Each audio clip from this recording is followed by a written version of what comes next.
Display करना होता है, तो आप इसको किस तरह से देखते हैं? आपने ट्वीट भी किया है इसके बारे में। देखिए, ये जितना भी इस ऑर्डर या जो वर्बल ऑर्डर है उत्तर प्रदेश की सरकार की तरफ से, उसको हम कंडेम करते हैं। इसलिए कंडेम करते हैं कि ये संविधान के आर्टिकल 17 का वायलेशन है, जो अनटचेबिलिटी की बात करता है। तो उत्तर प्रदेश की सरकार अनटचेबिलिटी को प्रमोट कर रही है। इस तरह का ऑर्डर देकर के नाम रखना और अपने रिलीजन का इजहार करना, बताना, ये आर्टिकल 21 राइट टू लाइफ का भी वायलेशन है और आर्टिकल 19 राइट टू लाइवलीहुड का भी ये वायलेशन है। दूसरी बात ये है कि जब से वो उत्तर प्रदेश की सरकार ने ऑर्डर दिया है, मुजफ्फरनगर में जितने ढाबे हैं उन ढाबों से मुस्लिम एम्प्लॉइज़ को निकाल दिया गया है। तीसरी बात यह है कि उस हाईवे के ऊपर मैकडॉनल्ड है, KFC है, पिज़्ज़ा हट है, आपके कैफ़े कॉफ़ी डे है, उसके ऊपर क्यों नहीं बोल रहे लोग? उनसे क्या कुछ बातचीत हो गई क्या आपकी? पांचवी बात यह है कि ये जो ऑर्डर है उत्तर प्रदेश की योगी आदित्यनाथ सरकार का, ऐसा दिख रहा है कि हिटलर की रूह उनमें समा चुकी है। ये क्रिस्टल नॉट मूवमेंट लग रहा है। हिटलर भी एक जूडन बॉयकॉट करते थे, इस तरह का बॉयकॉट हो रहा है उत्तर प्रदेश की सरकार की तरफ से। भाई, आप होते कौन है ये करने वाले? क्या एक यात्रा का इतना उनको आप इम्पोर्टेंस देंगे और दूसरों की लाइवलीहुड को बर्बाद कर देंगे आप क्या एक ही समुदाय के लिए कि उसके लिए काम करेंगे? कॉन्स्टिट्यूशन कहाँ गया फिर? कॉन्स्टिट्यूशन क्या कहाँ चलेगा? कौन से कचरे की बिन में चलेगा कॉन्स्टिट्यूशन? फिर मोदी जी संविधान को उठा के चूमते। ये सब नाटक ड्रामा हो रहा है। तो ये स्टेट की तरफ से हिंदुत्व की जो तंजीमें हैं, ऑर्गेनाइजेशन है, उनके प्रेशर में आकर ये बोला जा रहा है कि आप मुसलमान की दुकानें मत जाओ। क्या है ये? किस लिए हो रहा है? आप उनको आइडेंटिफाई कर रहे हैं, ये हिंदू की दुकान है, ये मुसलमान की दुकान है, इसका नाम अबू बकर है, इसका नाम अली है, इसके पास मत जाओ आप। ये क्या है ये? और आखिरी बात यह है कि मैं चैलेंज कर रहा हूं, रिटर्न ऑर्डर निकालो आप। योगी आदित्यनाथ में अगर हिम्मत है तो रिटर्न ऑर्डर निकाल के बताओ हमारे को इसके बारे में। क्लियर डिस्क्रिमिनेशन हो रहा है मुसलमानों से। ये कॉन्स्टिट्यूशन की, संविधान की धज्जियां उड़ाई जा रही हैं। हमने आर्टिकल 17 के जरिए अनटचेबिलिटी खत्म किया, आप अनटचेबिलिटी ला रहे हैं। आप राइट टू लाइफ के खिलाफ है, राइट टू लाइवलीहुड के खिलाफ है। तो ये क्लियर कट डिस्क्रिमिनेटरी ऑर्डर है और ये बताता है कि ये मुसलमानों को सेकेंड ग्रेड सिटीजन बनाना चाहते हैं उत्तर प्रदेश में, पूरे देश में। और पूरा जो लार्जर इनका स्कीम है उसका ये इम्प्लीमेंटेशन हो रहा है। और मुजफ्फरनगर के ढाबों से पूरे मुस्लिम एम्प्लॉइज को निकाल दिया गया है। आप ही के दूसरे टीवी चैनल की रिपोर्ट है, आपके निकाल दिया गया है। बताइए क्या कर रहे हैं आप? क्यों जुल्म कर रहे हैं साहब? इतनी नफरत क्यों है बीजेपी को मुसलमानों से? आपकी संविधान की ड्यूटी निभाइए ना आप, संविधान की ड्यूटी निभाइए ना आप।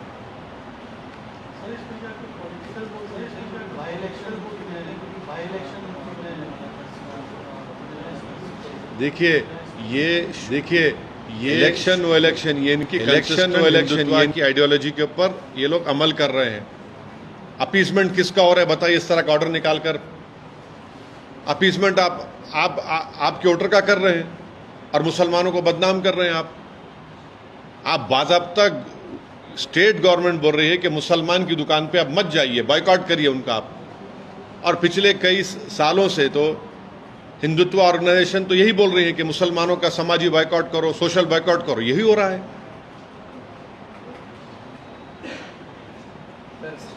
शुभेंदु अधिकारी जो बीजेपी के लीडर है वेस्ट बंगाल के, उन्होंने बोला है कि सबका साथ सबका विकास का जो स्लोगन है उसके ऊपर एक बार सोचना पड़ेगा, क्योंकि वेस्ट बंगाल अरे छोड़िए ना, भाड़ में जाए वो, कोई बोलता नहीं बोलता, संविधान है। ये स्लोगन से गवर्नमेंट चलती क्या?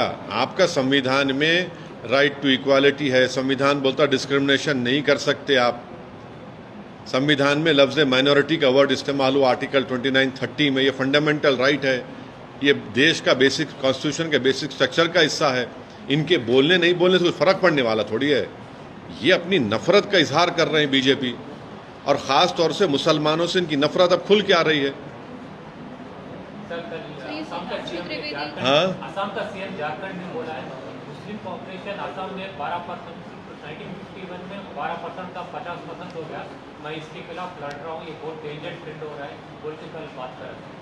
आसाम के मुख्यमंत्री जो है भारत के टॉप 5 झूठों में शुमार होते, टॉप 5 झूठों में। और उनकी झूठ ये है कि 1951 में मुस्लिम पॉपुलेशन 24.68 था। झूठे हैं वो, और नफरत करते हैं आसाम के मुसलमानों से। आसाम में है तो बंगाली मुसलमान मियाँ बोल के डिस्क्रिमिनेट करते, आसाम के बाहर गए तो पूरे मुसलमान डिस्क्रिमिनेट करते। झूठ क्यों है बोल रहा हूँ मैं आपको। 1951 में आसाम था, उसमें नागालैंड नहीं था, मिजोरम नहीं था, आपके अरुणाचल नहीं था, मेघालय नहीं था, राइट। अब ये अलग स्टेट जब बन गए तो उस वक्त 51 में 24.68 मुस्लिम पॉपुलेशन था, और 2011 सेंसस में 34.22 था। इतना झूठ बोल रहे, और इनके झूठ की वजह से पूरा एडमिनिस्ट्रेशन, पूरे ऑफिसर्स मुसलमानों से नफरत कर रहे हैं। और कैसा कर रहे हैं मैं बता रहा हूं आपको। वहां पर एक एरिया है जागीर रोड बोल के, हाई कोर्ट का ऑर्डर आ गया डिमोलिश मत करो। डीएम साहब जो है ऑर्डर नहीं मिला बोल के सिर्फ मुस्लिम हाउस होल्ड्स को, कारोबार को डिमोलिश कर दिए। आसाम में नियरली, आसाम में जो मिनिस्टर्स कॉलोनी है, ये हेमंत बिस्व को बोलो पूरे मुस्लिम लेबरर्स बनाए वो। अगर 40% है मुसलमान आसाम में, तो कौन सा आसमान गिर रहा है? अनकॉन्स्टिट्यूशनल क्या है बताओ? ये कितना अनकॉन्स्टिट्यूशनल है? क्या अनकॉन्स्टिट्यूशनल है? 40% है। पूरा तरकारी बेचने वाला मुसलमान, मच्छी बेचने वाला मुसलमान, ऑटो चलाने वाला मुसलमान, कंस्ट्रक्शन वर्कर मुसलमान। आपको नफरत क्यों इन लोगों से? ये भारत के नागरिक है ना। आप तो मुख्यमंत्री, आपको शर्म आनी चाहिए। इस तरह आप एक समुदाय से नफरत कर रहे हैं। तो हर जगह पर बीजेपी, किसी भी स्टेट में रहने दो, सिर्फ नफरत करना मुसलमानों से, और उस नफरत को इंस्टीट्यूशनलाइज कर देना, और अपने गवर्नमेंट में जहां पावर में है वहां पर एक मैसेज दे देना पूरे गवर्नमेंट के एम्प्लॉइज को कि आप कुछ भी कर सकते हैं मुसलमानों के ताल्लुक से। हेमंत बिस्व शर्मा ने ये भी कहा है कि it's a matter of life and. कैसा लाइफ एंड डेथ है बताइए? शर्म आनी चाहिए उनको। अगर 40% मुसलमान है तो लाइफ एंड डेथ का मामला कैसा हो गया बताइए? लाइफ एंड डेथ का मामला कैसा हो गया बताइए? लाइफ एंड डेथ का मामला कैसा हो गया बताइए? लाइफ एंड डेथ का मामला कैसा हो गया? खतरा है आपको देश को? किससे खतरा है आपको देश को? आप बताना चाह रहे 40% से खतरा है? बताना चाह रहे 40% से खतरा है आपको? कितना झूठ बोलेंगे, कितना नफरत करेंगे, कितना झूठ बोलेंगे, कितना नफरत करेंगे। नफरत की इंतहा कर दे रहे, डिस्क्रिमिनेशन की इंतहा कर दे रहे आप। 40% अगर, तो क्या लाइफ एंड डेथ का मैटर है बताओ? तुम हार गए लोकसभा के तो लाइफ एंड डेथ का मैटर हो गया। भारत में 14% मुसलमान का लाइफ एंड डेथ का मैटर है ये। कश्मीर में मेजॉरिटी में है तो आप लाइफ एंड डेथ का मैटर है ये। क्या मैसेज दे रहे हैं आप पूरे माइनॉरिटीज को और पूरे इंडिया को? क्या मैसेज दे रहे हैं आप बुकलाहट में और नफरत के मजाहरे बीजेपी कर रही है, फ्रस्ट्रेशन में, बल्कि क्लियर कट डिस्क्रिमिनेशन कर रही है बीजेपी। और फिर उनके स्पोक्स पर्सन बोलते नहीं, वो ऐसा बात नहीं करना, ऐसा बात नहीं करना, ऐसा और फुला। और ये जो बात कर रहे हैं क्या है बोलो फिर? ये मुसलमानों को टारगेट कर रहे उत्तर प्रदेश में, उनकी दुकान पे मत जाओ, सोशल बाइकआउट की अपील कर रही उत्तर गवर्नमेंट। आसाम में बोल रहे 40% है तो जिंदगी और मौत का मामला है। महाराष्ट्र में आपकी सरकार है तो मस्जिदों को तोड़ देंगे हम लोग। क्या हो रहा है फिर ये? आप क्या एक पॉपुलेशन, एक माइनॉरिटी, मुस्लिम माइनॉरिटीज को क्या आप धकेलना चाह रहे हैं दीवार की तरफ? रेडिकलाइज कौन हो रहे हैं बताओ फिर?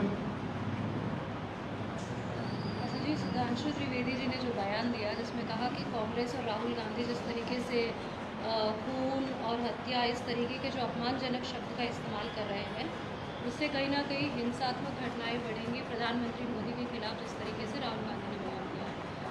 मेरी गाड़ी के ऊपर 6 गोलियां चलाए उत्तर प्रदेश इलेक्शन दौरान में। कौन चलाए, किस लिए चलाए बोलो आप? कौन चलाओ बोला उनको?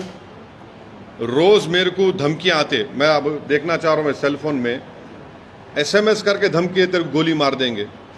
हाँ, इसका जिम्मेदार कौन है? मेरे घर के सामने आके मेरे दीवार का नाम को, नंबर पे, नेम प्लेट को काला करते, मेरी जान से मारने की धमकी देते। बोलो बीजेपी वालों, कौन भिजा रहा उनको? अब तक क्यों नहीं पकड़े उन लोगों को आप? दिल्ली में आपकी हुकूमत है ना, क्यों नहीं पकड़े उनको आप? ये चक्कर है, आप रेडिकलाइज कर रहे हैं, आपकी आइडियोलॉजी के मानने वालों को एम्बोल्डन कर रहे हैं आप, और आप दूसरों को आईना दिखा रहे हैं। अरे खुद तो अपना आईने में देख लो, चेहरा अपना कितना बुरा दिख रहा। उत्तर प्रदेश में जो बोल रहे आप यहां पर मत जाइए, नाम लिखिए। आसाम में 40% पॉपुलेशन की जिंदगी और मौत बोल रहे आप। महाराष्ट्र में मस्जिदों को तोड़ दे रहे। ये कौन है ये लोग? ये आपकी सरकार की वजह से ये लोग रेडिकलाइज हो चुके हैं। एक सिटिंग MP के घर पे आके आप जान से मारने का लेटर लगा के जाते हैं, फोन करते मेरे को, SMS देते, नंबर नहीं कर रहा मेरे को। अब आप बोलेंगे पुलिस का, कितने पुलिस कंप्लेन करूं मैं? ये सब आपकी वजह से बीजेपी के, इनको बीजेपी एम्बोल्डन कर रही है लोगों को। नेता अगर इस तरीके से अगर बयानबाजी कर, अरे मैं इनके जो नेता जो उत्तर प्रदेश में जो बोल रहे सोशल बाइकआउट करो माइनॉरिटीज का, मुस्लिम माइनॉरिटीज का, वो क्या है बताइए? नाम बोलो, अपना नाम लिख के रखाओ। अब क्या इडली मुसलमान हो गई, वड़ा हिंदू हो गया क्या? पिज्जा मुसलमान हो गया और बर्गर हिंदू हो गया क्या? बताओ आप कर रहे हैं, सरकार में आप है, आप ऐसे ऑर्डर निकाल रहे हैं, सरकार में आप है, आपका मुख्यमंत्री ऐसा कर रहा, सरकार में आप है, वहां पे मस्जिदों पे तोड़ रहे हैं वहां पे, और आप कुछ नहीं कर रहे। सर TMC MP ने भी NHRC को कंप्लेंट किया है मुजफ्फरनगर के पुलिस के खिलाफ, stating that shocking and other। देखिए NHRC is a handmaiden of Narendra Modi government. They will not do anything.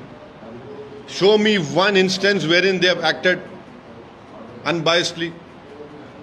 Look at the record of sending reports to the international organizations. What are they doing? NHRC is completely now, they're not reacting to all these atrocities which have been committed on minorities. What is the National Minority Commission doing? When the government in power and their party and their ministers, their chief ministers are openly asking for boycott and discrimination of Muslim community and saying that Muslims population is a matter of life and death. Population is a matter of life and death. What does that tell you? It clearly shows that hatred towards the Muslims. But sir, TMC is also raising voice. So will you ask others also to come together to fight on this? See, you have come. I'm thankful to you that you have come to me. I can speak on behalf of myself and my party. I cannot speak on behalf of other political party. They will speak for themselves. So what's your demand, Will sir? you take this up legally, sir? And what's your demand? See, the Uttar Pradesh government is not bold enough to issue a written order. Written order you have not issued. You have issued a verbal order. And on the basis of that verbal order, the message has been sent. And what has happened in that in Muzaffarnagar, whatever dhabas are there, hotels are there, those owners have kicked out Muslim employees. Because of the verbal order of Uttar Pradesh government. And high-ranking IPS officer comes and says this is what the BJP government wants you to do in Uttar Pradesh. They've asked for a social boycott of Muslims, which is prohibited in the Constitution. Article 17 is there. By making such a verbal order, you have violated right to life, right to livelihood, Article 19. And please tell me why is this order not been implemented on McDonald's, on KFC, on Pizza Hut, on Cafe Coffee Day? Why not them? Why only the small hotels? And those employees who are working there, that is their livelihood. This is a clear cut. It reminds us of what happened in 1930 when Hitler was in power. This is nothing but, it reminds me of Juden boycott. Kristallnacht movement is happening in India right now. Assam Chief Minister says 40% Muslim population, a matter of life and death. Shame on him. He is one of the top 5 liars of this country. He is not telling the truth. The truth is that in 1951, Assam at that time, had 24.68 population of Muslims. Then Mizoram, Nagaland, Arunachal, Meghalaya, kahan the? When were they created? Tell us. And then in 2001, the Muslim population 30.90. 2011 census, it was 34.220. Now we are in 2024. It might be or 40%. So what? Who constructed this ministers' colony? The Muslim laborers. Who sells vegetables? Sells fish, meat, auto drivers, laborers. Why are you so fearful with this population? They are Indians. You don't have the right to call them in this way. Matter of life. What matter of life and death? Politically, you should lose. I hope you lose badly over there in Assam. I hope that your party is wiped out on the face of Assam. But you have no right whatsoever to target 40% of Muslim Assam. What is the message you're sending to the whole country? It is the BJP leaders and the chief ministers who are indulging in this dog whistle politics, who are openly asking for social boycott or openly saying Muslims are a threat to this country. This is their clear-cut policy of discrimination and hatred. You know, it feels like we are living in 1930 Hitler's era now. Budget session start हो रहा है, उसको लेके कुछ अभी जब budget session शुरू होगा तब बोलेंगे ना, अभी क्या बोलेंगे? सर, मुहर्रम के मौके पर कल जुलूस निकाला गया था उत्तर प्रदेश और मध्य प्रदेश में, वहाँ पर फलस्तीन के झंडे लहराए गए। आप फलस्तीन का स्टैम्प निकाले, निकाला उसको स्टैम्प डालो जेल में, जो निकाला उसको डालो जेल में। कौन स्टैम्प निकाले थे? कौन स्टैम्प निकाले थे? आपकी सरकार बीजेपी निकालो जेल में डालो, बीजेपी निकाले ना, निकालो जेल में डालो। फलस्तीन का स्टैम्प कौन निकाले थे? फलस्तीन का स्टैम्प कौन निकाले थे? ओवैसी की गवर्नमेंट थी क्या? आप स्टैम्प निकाले, डालो जेल में उन लोगों को, स्टैम्प निकालने वाले को। और स्टैम्प अगर फ्लैग निकाले तो कौन से कानून में बुक कर रहे हैं आप उनको? अमेरिका के सेनेटर्स आए थे, 10 सेनेटर हिमाचल प्रदेश गए थे दलाई लामा से मिलने के लिए। वहां अमेरिका के फ्लैग लहराए, केस नहीं बुक करेंगे उनके पर तुम? मोदी गवर्नमेंट अमेरिका का फ्लैग लहराए तो केस नहीं बुक होगा, पैलेस्टाइन लहराए तो केस बुक होगा। क्या नफरत है आप लोगों को? अमेरिका के 12 सेनेटर्स आए थे वहां पे, जिसको प्राइम मिनिस्टर बाद दिल्ली मिले। दलाई लामा से मिलने गए, वहां पर तो पूरे अमेरिकन फ्लैग जलाए। बिल्कुल अरेस्ट करो लोगों को भी आप, वहां भी तो देखो ना क्या हो रहा। फिर आप बोलो अरेस्ट करो बोल के आप एक डिसीजन लो। आप सिर्फ नफरत करना। ये जो रशिया वाला जो मामला है उसमें कुछ लोग अभी भी हैं जिनको अभी तक अब प्राइम मिनिस्टर जाकर गवर्नमेंट ऑफ इंडिया ये बोली कि उनको वापस लेकर आएंगे। अभी भी गुलबर्गा का एक बच्चा है, कश्मीर के बच्चे हैं, पंजाब हरियाणा के बच्चे हैं, उनको फौरन लाना चाहिए। आपकी जब वहाँ की रशिया की सरकार से बात हुई तो लाना चाहिए, उनको वापस लाइए। वहाँ के हम रिक्वेस्ट करेंगे वहाँ के इंडियन एम्बेसडर से, हमारे एम्बेसडर स्टाफ से, कि वो रशिया की गवर्नमेंट से कोऑर्डिनेट करके उनको प्रेशर डाल के हमारे इंडियंस को वापस लेकर आए। आप यहाँ पर सेफली लेकर आए। उनके पेरेंट्स परेशान हैं, बच्चे परेशान हैं, उनके सब लोग परेशान हैं। कुछ लोगों को डिक्लेयर डेथ भी बोला गया, लेकिन मार्च या फरवरी की बात है, लेकिन अभी तक नहीं हुआ। क्या वही हम उम्मीद करेंगे कि उनका जो भी उनका जिंदा है तो वापस लेके आइए। अगर उनका डेथ हो गया तो कम से कम ऑफिशियली बता के उनकी डेड बॉडी मिल सकती तो वापस इंडिया को लेकर आइए।